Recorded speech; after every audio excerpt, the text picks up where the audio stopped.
have seared salmon with spicy lentils, classic chicken Caesar with a cheese dressing, Vietnamese beef noodles and strawberry shortbread with some juicy berries.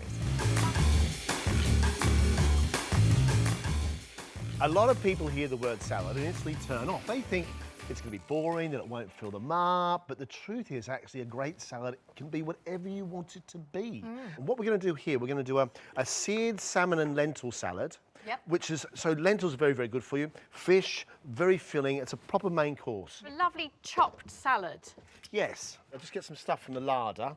Then we Okay. get some lentils. I love a chopped salad. A chopped salad is about lots of vegetables all just chopped up quite small. Yes. And it starts with tomatoes and celery with salt. And all the juice from the tomatoes and the celery comes out and that becomes part of the dressing. It's a really, really easy salad to do. So we're doing this chopped salad with tomatoes and cucumber and celery. And got some cooked lentils which have come in a packet, all cooked and ready to go, which is brilliant. Brilliant. A little bit of turmeric for some spice. And then, of course, salmon. This is where I like salmon because when people talk about salads, I think a salad is an opportunity to be able to have little bits of lots of things rather than it just being a main course type, you know what I mean? It's sort of lots of things. I'm just going to toast some turmeric to get the flavour out of it, to really bring it to life. Get a pan quite hot, and I'm going to sear the salmon. And the secret to fish, like a piece of meat, is to make sure that you oil the fish and not the pan, because the oil will burn in the pan. So it's better just put a little bit of oil on the fish first and then season it. Right, okay. Chopping away with my little... You are chopping away, that's good. Lots of tomatoes. And there's something nice about tomatoes, isn't it? Because the amount of juice they give. Just love them. Yeah, and it's also when you put a little bit of salt with it, makes a massive, massive difference. Yeah. There's your salt for you. So we've got our salmon with a little bit of oil on it, and the pan is nice and hot. And it should be a seared salmon. That means you want to get a bit of crust and texture on the salmon.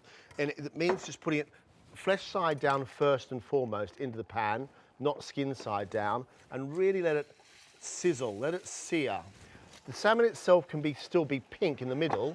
You don't want to be overcooked, but you also don't want it to be raw and jelly-like. So really give it a nice bit of welly. And a bit of oil. And as you say, with these tomatoes, now that they've been salted, you just let them sit while everything else gets chopped. And what it means is that you get a really lovely, almost a dressing. Perfect dressing. So talking about dressings, of course, a great salad does deserve a great dressing. And this salad needs a dressing which is bursting full of goodness because it's got lentils, and lentils can be really bland. So you want to make sure there's loads of seasoning in there. Good 2 spoonfuls of mustard into a bowl. Some red wine vinegar in there. And I'm also going to put in olive oil and walnut oil. A good bit of salt and pepper in there as well. And whisk the vinegar and the mustard together. And the reason we do that is that becomes a base. And this works almost the same as mayonnaise, whereby as you add the oil to it slowly, the dressing becomes quite a thick mixture, which means it will coat the lentils and make it really, really rich as a salad. And a great salad needs a dressing, doesn't it? Oh my gosh, absolutely. So that does that. Then a little bit of walnut oil at the end. Not exact science, that's for sure.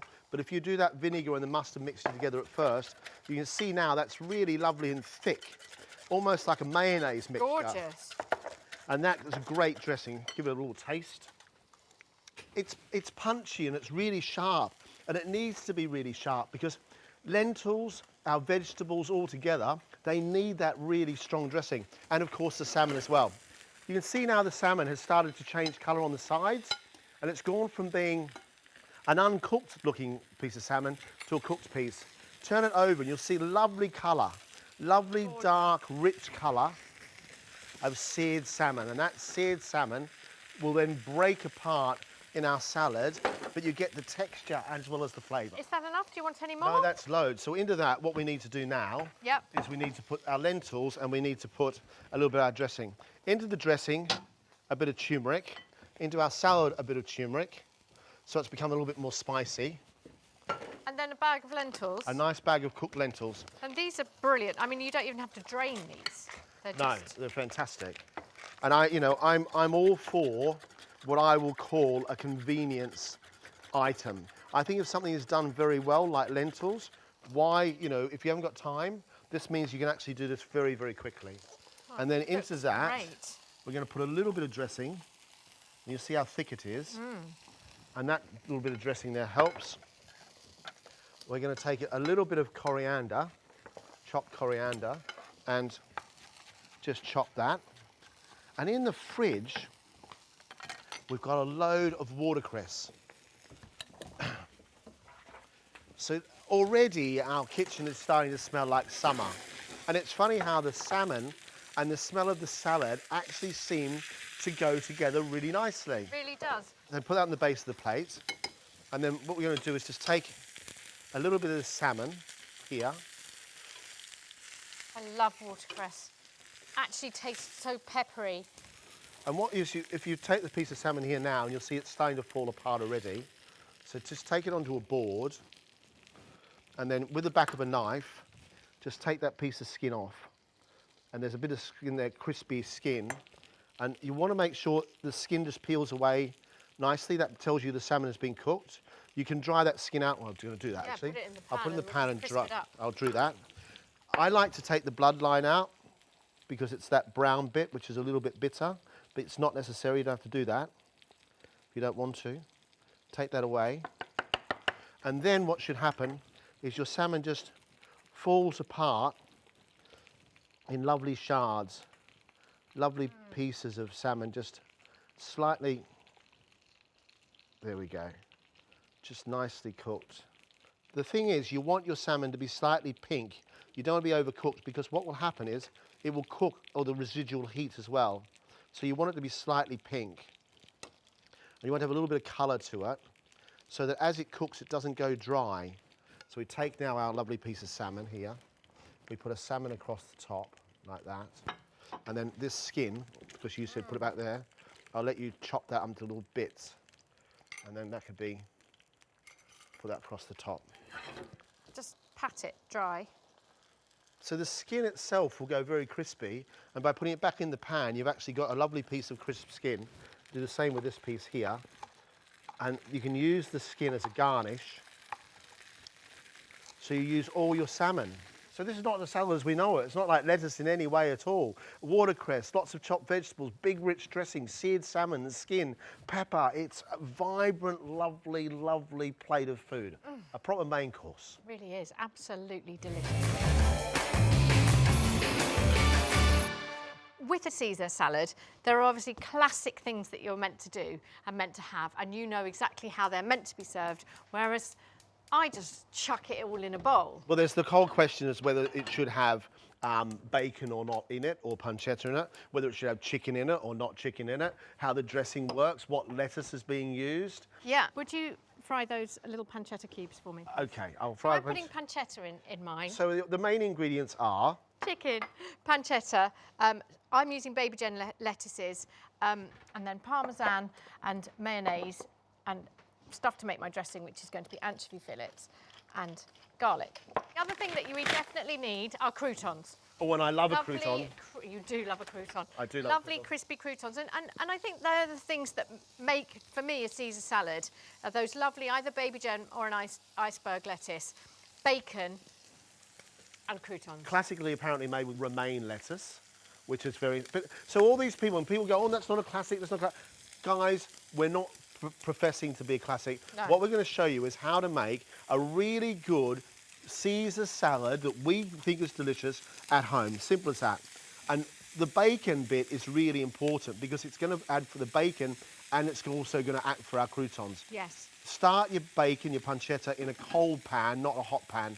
And look how quickly that's starting to happen. There's been no oil in there. And already that just starts to melt slowly. Turn the heat down so it's not quite so sizzling. Pepper on it so it's seasoned. Yeah. And the fat starts to render and the bacon starts to come alive. And we want that fat. We want that bacon fat for our croutons. We do. We want the bacon fat for the crouton. Lettuce has to be washed. And it has to be wet. And it has to be crispy. And it has to be cold. That's really important as well. nothing worse than a soggy bit of warm lettuce. Nothing worse. Nothing worse at all. And the easiest way really to do this is just to take your lettuce and cut it into 4 and then take the actual root off. Then what you do is the little bit of heart you keep in to hold the lettuce leaves together, if you want to or not, and just cut it into wedges. Because we want it to have a bit of form and volume, don't we, Lisa? We do. We want form and volume. So, there's your lemon. thank you. For our Caesar dressing, which I'm just going to mix up, the reason it's a cheap Caesar dressing is that I'm using mayo already, and then I'm going to loosen that down. So I've got about 4 or 5 tablespoons of mayonnaise. And then to this, I am going to add all of those things that come with that Caesar dressing, which is Parmesan. So a good grating of Parmesan. And whilst you do that, I'm just going to make these croutons. Take the crusts off, cut the bread into little tiny squares, and I'm going to take that pancetta out of the pan in a second, and the fat and the oil that's in there left over from the bacon, I'm going to toss the croutons in that, and then put them on a tray with a bit more olive oil and put them in the oven. A garlic clove into my dressing as well, and I'm just going to grate that in. The other thing that you put in a Caesar, well, I think always in a classic Caesar, are anchovies, as John likes to say. So I'm just going to use a couple, and they are really strong, and you don't need very many. But you can see now in that pan how much oil is left in there, that lovely bit of bacon fat. Now, you don't want to waste that, and you don't want to just pour oil on your croutons to make them into crispy croutons. What you want to do is you want to be able to put those croutons into the pan with all that pepper and all that bacon loveliness, and just turn the heat on. And away you go. Yeah, they are smelling so good in here. It really is. I'm going to add a lovely squeeze of lemon. And then really toss those around, and then they can go onto a tray. And then, as I start mixing this, what's going to happen is that I'm going to add some hot water, some warm water, so that the dressing becomes sort of that lovely glossy white that you sort of associate with Caesar dressing. Croutons onto a tray and into an oven at 180 for about 15 minutes, and let them go nice and crispy. You want them to be really crisp and dry all the way through. And they'll keep for ages, croutons. So you can put them in an airtight container and they'll last. Well, they might keep for ages, but when I'm around, they don't last very long. No, they're really good with a bit of paprika on them. Delicious. And then just use them instead of crisps. That's Very it. nice. So now we've got ourselves a bowl, because a bowl needs to be used to mix our salad. What I do when we wash lettuce, the easiest way to do it is to take a bowl like this, put the lettuce in the bowl, and let it will float to the top. Any dirt will sink to the bottom. And that means that your lettuce is completely washed and clean. You just put your hands underneath that lettuce and just shake it. Don't stir the water around, because any dirt, you don't want that to go back into your lettuce. Really shake it very, very well, so it's quite dry, but it's not all, but the water is still, a little bit of water is on it, but not too much. And I think that's the thing. It's a bit like with making a salad, I think is very similar to when you're making pasta. To take the pasta out of the water and have that sort of bit of liquid to it makes a great sauce. And the same with salad dressings and making salads. So if we can shred the chicken. Skin off the chicken. Skin off the chicken, yeah. Absolutely. Another thing to do, if you are doing roast chicken, it's a really lovely thing in the summer, I think, just to roast a whole chook and then have that with a big load of Caesar salad is just delicious. I want to say, it's really nice to see that you've actually started to speak some proper Australian. You actually call it a chook. Well done. That's beautiful. Well done. Well done, you. Well done, me, eh? So now your chicken goes into your bowl with your lettuce. Yeah. And then we've got croutons, bacon, dressing, some more Parmesan cheese, a little bit of pepper if we want it. We've already got some croutons already made. Can you pour the salad dressing over, please? Of course. And I think this is the other thing, isn't it? You've got to do it justice. You spend all this time with a salad. Now it's time to put it on a plate and serve it so that people look at it and marvel at it. at that. I'm just going to add a tiny bit more pancetta and a couple more of them. Stop teasing. Stop teasing. Go on, dig in. Enough It really already. does look good, doesn't it? There's one sort of rule to remember when you're doing salad dressings, is that you need acid and oil. So, you know, you're going to use vinegar. I'm going to use a lemon, which will take the place of the vinegar. But it's 1 part acid to 2 parts oil. And the other thing that's really, really useful is a jar. Yeah. It saves on washing up. It also goes in the fridge. You can make a load of it up and then just shake it all together and you've got yourself a jar. So you're going to do a dressing of... I'm going to do lemon, olive oil, a bit of thyme and a bit of mint. And just a little bit of everything. So very, very summery, almost sort of Greek type dressing, isn't it? So just lemon juice, just squeeze lemon juice. Squeeze of lemon There's juice. your mint.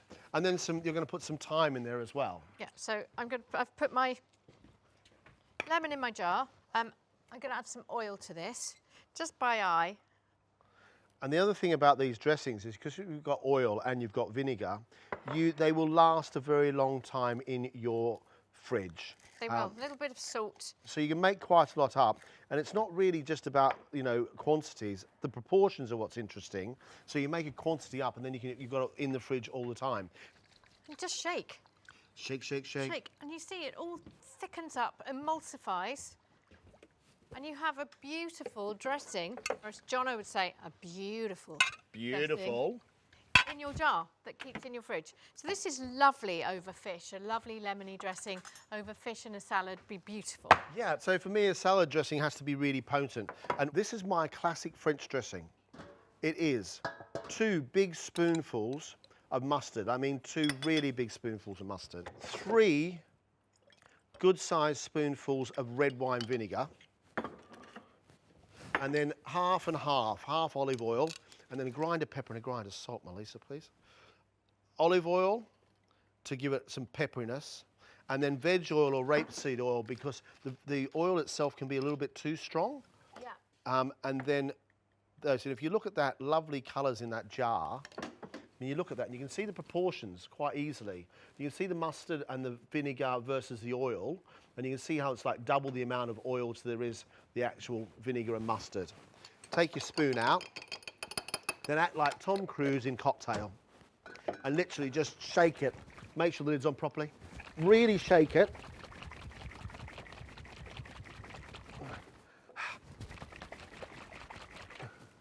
And what happens is it just comes together as a very, very rich French dressing.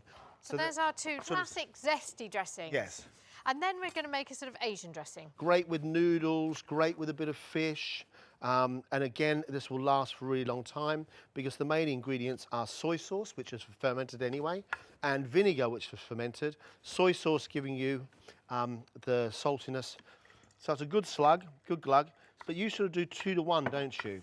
Yeah, so I do 1 of oil, so sesame oil especially because it's very strong. So a sort of glug like that of sesame oil. A good amount of chilli in there as well. And then we've got some rice wine vinegar. You go. Nice amount of rice wine vinegar. There. And then you're going to shake it up and give it a, you can smell it, give it a taste, and then you know if you need to add anything more to it. I've got something else to go I with. can see that you're getting excited about putting, oh, yay. Some toasted sesame seeds, or any sort of sesame seeds, or something like that. And to this, you can actually just add a little splash of water if you want to. And there you go. So with our little dressings, we've gone for a trip around the world. Perfect. So there's no more excuses for boring greens. This is a sort of recipe worlds apart from the traditional Western idea of a salad. There's not a cucumber or a sliced tomato in sight, but it's very, very zingy. It's full of texture. It's got chili. It's got rice noodles. It's One of my favourites, your Asian flavours. just delicious. Vietnamese beef salad with glass noodles. Okay, great. So we're going to cook a piece of steak first. Yeah. So we're going to take a steak and turn a steak into a salad. Not have steak and salad, but steak with salad. Good. So I've got a piece of sirloin here, and the piece of sirloin, I've just cut the fat and the sinew so it doesn't shrink. Oiled it first, always oil it first, seasoned it, and then get it in a pan and give it a nice grilling, nice and hot, and let it happen and grill away. Great. And you're going to make a dressing, and I'm just going to wash my hands. So for this dressing, we need fish sauce rice wine vinegar and some lime. Yeah. 1 or 2 limes. I think you're going to need 2 because you need about 2 tablespoons of each item Okay. so that it's sort of a nice, big, zingy dressing. And to the dressing, actually, we water it down a little bit. So we take the acid from the lime, we take the acid from the rice vinegar, and then the saltiness from the fish sauce. And then to that, we're going to add some chilies. Okay. And then a little bit of water to water it down, and some sweet carrot, which might sound a bit weird, but it gives us texture. Steak's cooking away quite nicely. Just going to turn it over once, make sure it's seasoned well. And whilst that's happening, I'm going to start the other things. We've got some classic sort of Asian ingredients. Raw small shallots. You just buy small shallots rather than Thai shallots if you can't get them. I'm going to put in 2 small chilies. Right. And just slice them really, really, really thin. Really, really, really, really thin, like tiny, tiny pieces, including the seeds, because it needs to be really hot and ferocious, because this is going into a mixture of rice noodles. And imagine that you've got a bowl of pasta and how much sauce you've got to put into a bowl of pasta. Yeah. Same thing happens.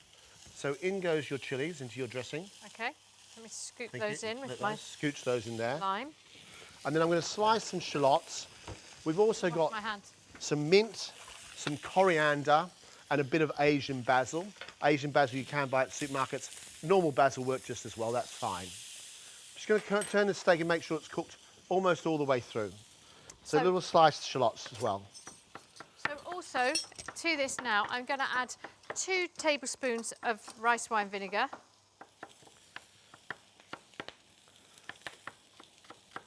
And 2 fish sauce. Fish sauce. I think that it's one of the things that people are now getting used to.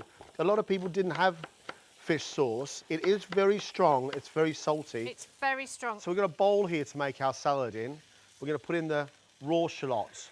And the reason we use small shallots is they're not really strong like, say for instance, the same as a big onion. They're quite mellow. I've got the herbs which we're going to pick, and then we are strong enough. And into that, I think you're going to say that you want a bit more fish sauce in that. no, that's good. Okay. Then we need to put into that half a carrot grated. Into the sauce. Into the dressing, which makes it go sweet. Okay. And then into that we need to put about half a cup of water to dilute it. Okay.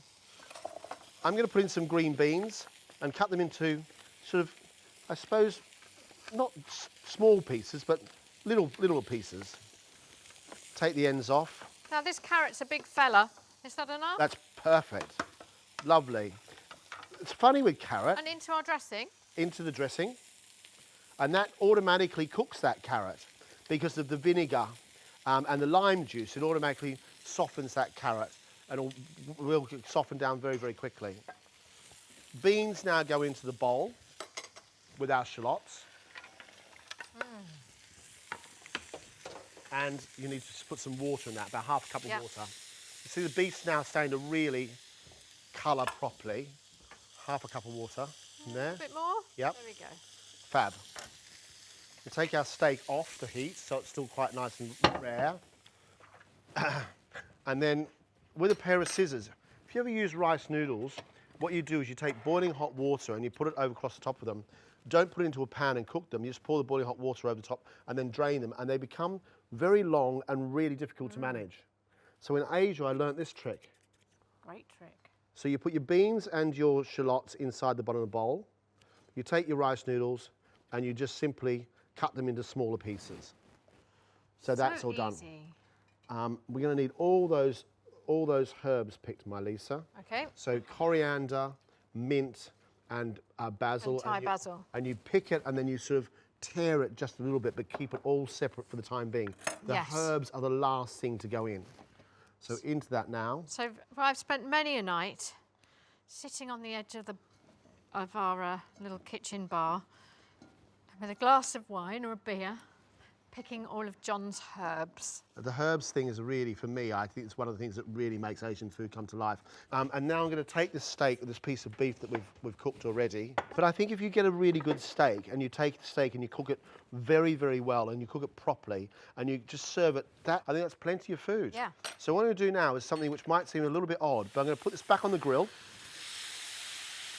I've turned the grill off, just using the heat, and now I'm going to season it. I'm going to season it with my fish sauce. Okay. So it becomes really strong and really quite potent. Whoa! Whew. You can smell that. Smells, honestly, there's this toasty, gorgeous barbecue and acid flavour in this kitchen, and it smells amazing. Then to this, we take half our dressing and mix it with our rice noodles and our shallots and beans and your carrots, and really mix that together. Our beef now gets dropped into, while it's still hot, into our bowl with the salad. Oh gosh, it's looking good. But you can see how far this is going to go. You can cut the beef up smaller if you wanted to. And look, this is not in any way classical Vietnamese or anything. It's just influenced and things of travels and ways of doing things that make it easy. But the dressing is really important to be able to coat all the rice noodles. That's why we let it down with water. Add the rest of the dressing to that. All that goes in. Oh, My mouth is actually watering. oh, that's good. I'm glad that you're hungry. Right, so now we've got our mixture, our salad mixture. I think you'll definitely want more herbs than this. No, that's great. Chuck those in. Okay. Right at the last minute. All together now. Can I mix them up now? You can now, yes. So now we just take this and try and do it daintily by dropping this all together onto a plate. So it tumbles as it should. Just let it go, yeah. And you got a little sort of rice, noodle and beef salad. See, that's what I call a proper salad. I'm going to dip my head in it. A big bowl of fresh strawberries is a wonderful thing. But after all the salad that we've made today, we thought that we deserved a little bit of a treat, didn't we? Yeah, you know, shortbread is one of those wonderful things, and I'm very, very grateful for the Scots. These are Moorish buttery biscuits, and this recipe has been one of our favourite ways to serve them for a very, very long time. So we've got 200 grams of flour, 200 grams of butter, 90 grams of sugar, and 60 grams of ground almonds. So I'm going to tip them all into a food processor. You could do it with your hands, but if you have one of these, it makes it all easy. It is really easy, and you know what? There is a little bit of washing up because of the food processor, but it means you're not battling with it. You're not rubbing it together with your hands. You're not using a big mixer. No, so it's so fast. So the first thing I usually do is tip all the dry into it and give that a mix up first. So that you've got all your sugar and your almonds and flour mixed together before you add your butter. Yes. Then add your butter, tip your butter in. I'm just going to pulse these to breadcrumbs. So an egg goes into here. And a little, I use a capful of vanilla extract. Yep. And then some lemon rind or lemon zest. And now it's just, we're going to pulse it until it comes together. And there's a reason why our bench here is very, very clear without anything on it. And that's simply because that's where you're going to roll it out. Yeah, and I'm just going to do it one more. And the thing with shortbread is it's quite nice not to overwork it. Could you please get me a little bit of flour? There? Yeah, onto there. And then let me move that away. Sorry, I've just painted your arm in flour. That's okay. Here we are. I'll give you a bit of paper. And you need to let your shortbread sit. So it needs to go and rest in the fridge for a good hour, I would say. Right. So that's going to go in the fridge. And fridge. the reason it needs to go in the fridge and rest is, you remember, you've just blended it all together. That's friction. And that friction causes heat. That means the butter starts to melt.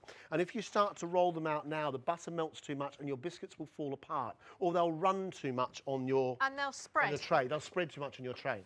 Whilst I'm going to get stuck into these macerated strawberries. Okay. Macerating strawberries is simply taking a strawberry and then using its own juice with a little bit of sugar, and they just start to break down and become lovely and warm and sweet and a little bit sticky. So take the tops off, the hull off it, just really scoop at the middle, and then I just cut them in half so they're nice and big and chunky.